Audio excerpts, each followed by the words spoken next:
Hello guys! Magluluto po tayo ngayon ng ginataang langka. Unang step po ay lilinisin po natin tong gulay na langka. Alisin po natin yung mga balat-balat po niya, yung mga hindi po kailangan.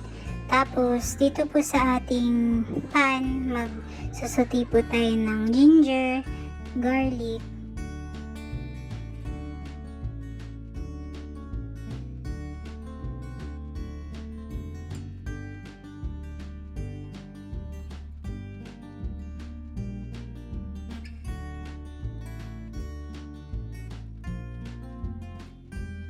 susutin po natin yung sibuyas na chinap natin.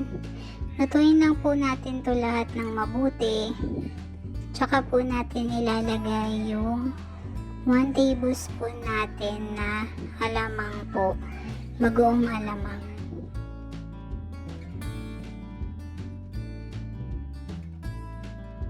Ilalagay na po natin yung hinimay-himay nating labahita po.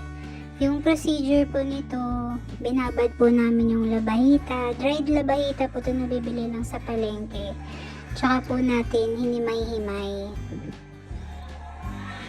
Pagkatapos po niya, nilalagay na po natin yung pangalawang piga ng gata.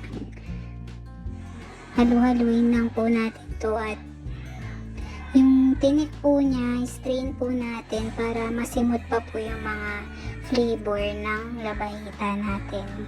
Kapag nag-simmer na po, tsaka po natin nilalagay yung ating hinugasan na gulay na langka. Yan. Luluin lang po natin to. Hintayin po natin itong maluto. Lalagyan po natin ng paminta. Tsaka po natin siya hihintayin maluto. From time to time, check po natin kung malambot na po ba yung ating langka.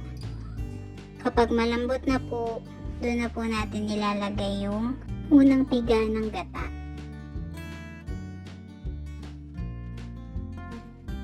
Dito po, medyo natuyo-tuyo na po yung tubig natin. Ngayon, ilalagay na po natin yung unang piga ng gata.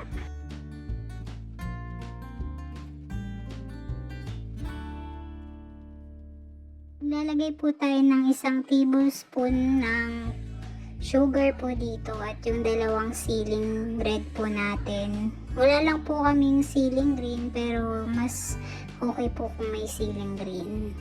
Titikman din po natin yung niluluto natin kung okay na po ba sa alat. Kung hindi pa po, lagyan po natin to ng pampaalat natin, pwedeng asin or patis po kung ano po yung meron tayong pampaalat. Hintayin lang po natin itong mas maluto yung gata, tas ready to serve na po.